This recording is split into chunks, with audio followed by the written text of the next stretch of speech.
Welcome to Project Nutmeg. I am Mr. Snapper. And I'm Red Snapper, and this is Nutmeg, Wicket.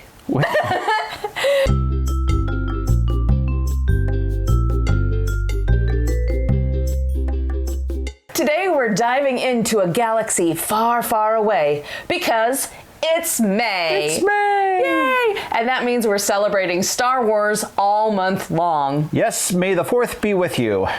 Nutmeg and Red have started working on a brand new act inspired by Return of the Jedi. That's right. I'm working on an Endor Leia act, and Nutmeg, obviously, will be my very own little Wicket. There are a lot of moving parts to this routine. Costume, props, choreography, and of course, dog training. Today we're showing you Nutmeg's intended costume for the act. And we say intended because, as any dog parent knows, headgear is hit or miss. Right now, I think we're doing okay. I think she's too tired to shake it off. She is. We've talked about this in other episodes. Some dogs do not like things on their heads. So while this Ewok hood was lovingly made for the act, we'll see how long it stays on during a real performance. You can find all kinds of Ewok-inspired pet costumes online. Some people even convert unstuffed teddy bears into hoods. It's crazy. The ones that you see where they've got like a spear, that is a teddy bear. They've cut the face out and put the hood on and then strap it to your dog so your dog can run and have the little spear. It's crazy.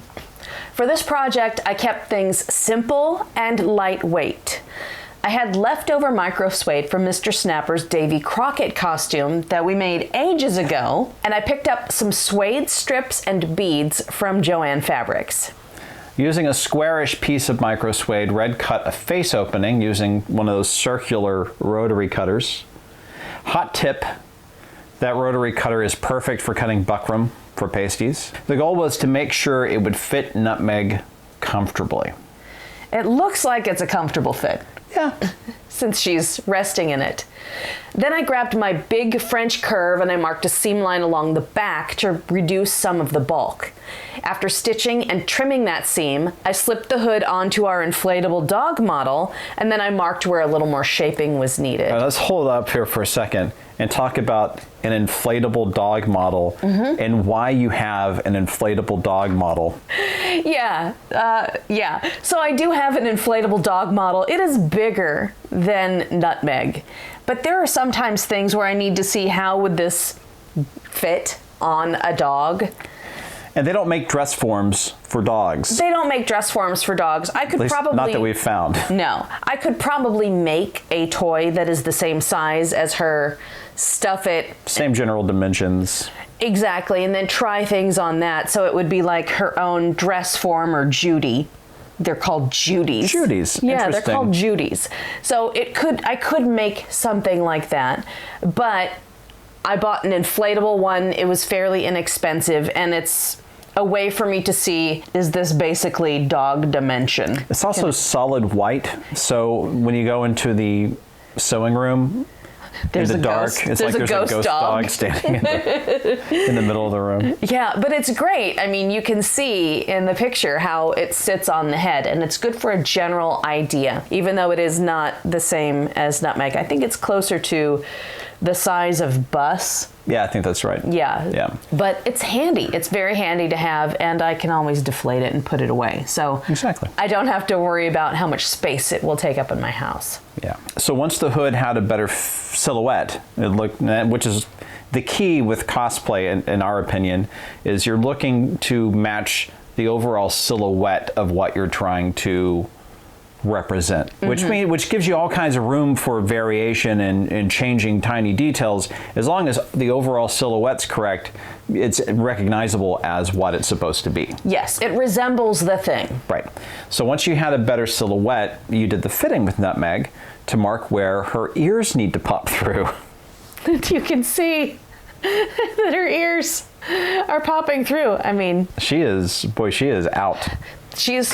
I've got to take a picture of this. There's a lot of yub-nubbing going on.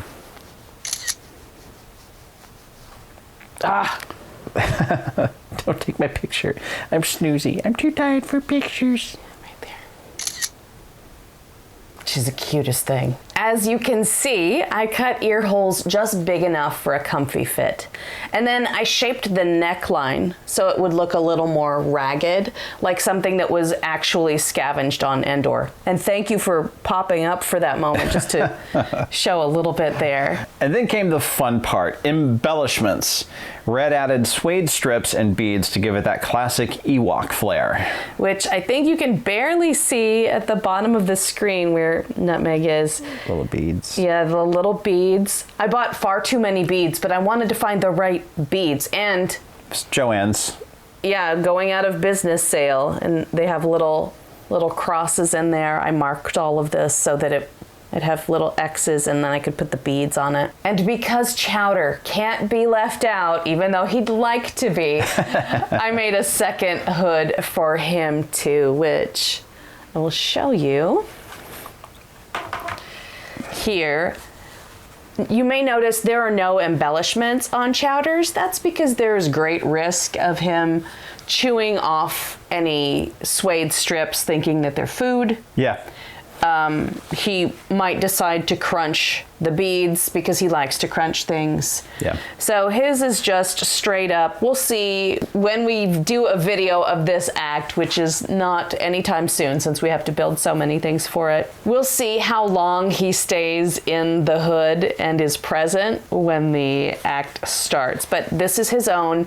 If he wasn't hiding in his bed, then we'd show you on him. And, well, here's a picture. Yep. He's ridiculously cute in it. I just noticed this. I think it's interesting that you used pinking shears on the inside and a stitch as opposed to serging it. Is that because the microsuede is so thick, or? The microsuede's very thick, and I want it to be as lightweight and thin as possible. I feel like just taking the pinking shears, I'm not adding 4 layers of thread on top of that to serge and close the edge. And it doesn't really need to be serged because the microsuede, like this edge is fine. I'm not really worried about any fraying. It does fray a tiny bit, but not as bad as many things. Mm-hmm. And this is what we're talking about, the ragged. Since she's sleeping, it's a little raggedy on the front so that it looks a little more scavenged. Yes, and it doesn't have perfect seams on the side where I took in some to shape it. I took a little bit out right here. Yeah. Yeah. Well, they wouldn't have machine sewn things on the forest moon of Endor, so no, for things to look a little not as buttoned up is probably better. Yes. Than if it were perfectly sewn. Yeah, this is a perfect project for your own pet and for you to do if you are not the best sewist, and you don't have to have the same fancy circular rotary cutter that I do. You can take a food container lid, a circular lid that's about the right size for your dog's face to fit through, and then use that, trace around it, and cut that out by hand. Yeah. The circular rotary cutter reminds me of, what was it, like the compass or the protractor? I always confuse the two. I can't. You put the pin in the middle and then you draw the circle around it. I don't remember which one was which. It was very confusing for me because the compass was the wrong thing from what I thought it should just be. Mentally, yeah, I know. Yeah, like I feel like that should be the compass and that should be the protractor. Same. It's crazy. So there are no drawstrings, toggles, or elastic to irritate the dogs, or serging to irritate the dogs. The pinking gives a much softer seam to rest against the dog's head as opposed to the serging. Yeah, and you don't have to have pinking shears for this. I just do. And these slip on and slip off easily, which is great when you're dealing with unpredictable performers. It's true. You know, the dog burlesque of it all could be them wriggling out of the hood, right? Right. So if Nutmeg decides mid-act that she's done with the hood, that's totally okay. The unpredictability of performing with an animal is part of the charm. This dog is putting me to sleep. People would love to see her pulling off her hood on stage. I mean, who would not cheer for a rebellious little Ewok breaking her costume protocol? Maybe I should get a C-3PO costume, and if she ever misbehaves, I could just come on like the Golden God, put her back in her hood, and push her over towards you. You know, that's not a bad idea. Get a C-3PO costume, maybe even if it's just a sweatshirt. If she runs off stage. Then you can wrangle her back on stage. Here you go. Here you go. And if Chowder's there, it would be totally fine to have him in a harness with his hood on, just going with you. Harness the power of the Ewoks. That's right. We'll show you more as we build the act and as the act comes together. For now, may the Force be with you and your pets. Nanu nanu. Do your pets tolerate costumes? Let us know in the comments, and don't forget to like, subscribe, and boop the bell for notifications. And see us next time. Bye.